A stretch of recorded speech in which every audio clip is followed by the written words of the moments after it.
Hey, welcome to today's daily team building Q&A, where we cover questions from the team about different areas of this business. For those of you that are familiar who are watching this video either because somebody on our team sent you a link or because you've been watching and already subscribing to this channel, our team is an independent authorized associate with a company called Legal Shield that sells legal and identity theft protection.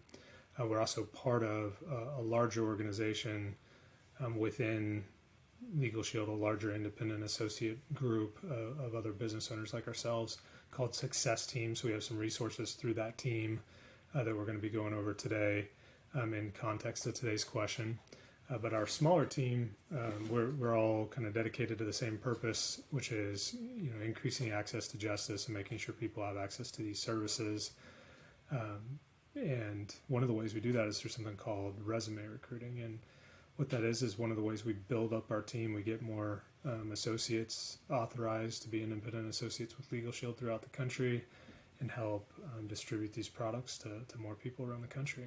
So with that, I'm going to mention, if you aren't already subscribed to this channel, make sure to subscribe whether you're on the team or not. We'd love to send out content to you daily, let you see a little bit behind what we do. And if you're interested in joining the team, don't hesitate to reach out to myself or somebody else on the team, and we can talk about what it would take to get started with us.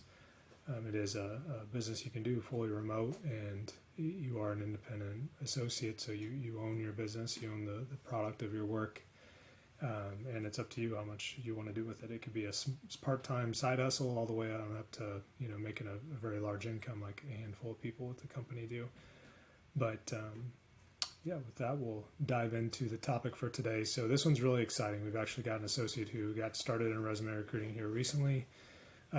We were going through some of our older files and just closing those down. So she's got a text message she's sending out to people as she's closing down some of the older candidate files, people who are looking at this business in the past and who we were just reaching out to them before we close them up. So she's got a text that she sent out to, started sending out to those people, and she got a response. So it's not surprising that she got a response. About 10 to 20% of people we send these texts out to will respond with interest. And to show you that that's the case, I'm going to go to the next screen that she just started texting. We just got her all through training and ready to start texting on Friday. She started sending out her first messages on Saturday. Today's Sunday, Super Bowl Sunday.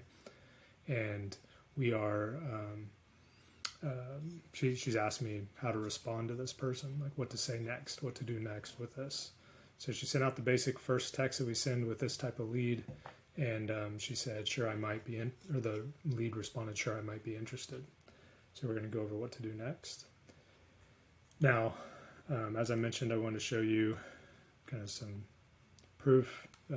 If you're looking at getting started in resume recruiting, if you know what that is or don't know what it is and just want to find out more, this data will kind of help show you what's going on. So I sent her a handful of leads, like 160 of them, to start messaging. I sent those to her on Friday. On Saturday, which would have been yesterday, she sent out 12 messages, which probably only took a few minutes because you just copy and paste the same message going out. And of those 12, one of them responded, at least one responded. But so she sent this message yesterday at 1:35, and then yesterday at 9:58 p.m. that person responded. So she's just asking me, what do I send next? So it shows, she's sent out 12 yesterday. She started sending out a few more today, but you don't have to send out a ton to start getting some results. So we're going to go over what to do next with this. This is the response that I suggested she send. The actual exact words aren't terribly important. There are some important things to say or to not say in these messages. But the purpose or the goal of the message is always the same. When you have somebody who's interested in continuing a conversation in any way, the goal is, okay, let's get them some initial information that'll help them decide whether they really do want to keep on going through the process. So we have a video that our team has put together that we'd like for them to look at. And what we want to do for the next step is get them to look at that. Now, some people, when they reply, I'm interested, if you offer to let them look at a video, they may want to talk first. Some people, when they say they're interested, if you offer to talk, they may want to see more information first. So you can't really predict how a person's going to respond to offering one or the other. They may want the opposite. That's okay. If that happens, we can go over what to do in that situation. We're not going to go over that in this video, but instead we're just going to assume that this person, when they said, I'm sure I'm interested, that they're open to taking a look at a video, or that they're not going to ask to talk. They may ask to talk, and we'll deal with that if that happens, and we'll definitely talk to them. But in this situation, the text message was vague enough. We don't know which that they're going to want, so we're going to offer the video first. And that's what this text does, is it offers the video. Again, the exact wording is not essential, but what I would do if I were you is have the same message for this purpose to every person you're talking to, because if you change it up all the time, then we can't tell if something's not working. We can't tell why. Like, we want to be able to go back and look at how things are going and have the system be repeatable. It's done exactly the same way, same message, everything, every time for you, so that we can diagnose if there's some problems that aren't working in it. So this would be an example of what to send to try to get somebody to watch the video once they've said that they're interested. And the next step would be sending this in response. Obviously, where it says first name of prospect, you'd put their first name. You wouldn't leave that blank, and that first name of prospect in parentheses, you just go ahead and put their first name. Okay, so sending that in response is step one. And then step two is to update your CRM. So for those of you who are aware, here on Success Team, we have a CRM that's provided to us by Success Team to help you do this business. You don't have to pay for that CRM. It's not some expensive third-party product that we're using. So make sure to take full advantage of it. All of the leads get put in there, and the important thing to do is to update the system with the activity. So the easiest way to do that when you go to the TMS or Team Management System CRM is to type in the last 4 digits of the phone number. So you can see I did that up here in the search box, and then click search. And then that's going to pull up the person's lead. Now, obviously, when you get more than 160 leads in there, there's at some point in time, if you have over 10,000, there's a very decent chance that multiple people will have the same 4 digits for their last 4 of their number. But because you know their their first name from the text message, that'll be easy. Also, you obviously will know their full phone number. I've just covered that up here for privacy purposes. But you'll be able to match the phone number. Just the easiest way to search is just searching by the last 4 of the phone number. And when you pull them up, the first thing you want to do is check this first purple box next to level of interest. And the reason for doing that is that it indicates this person has at least some bare level of interest that we want to follow up on.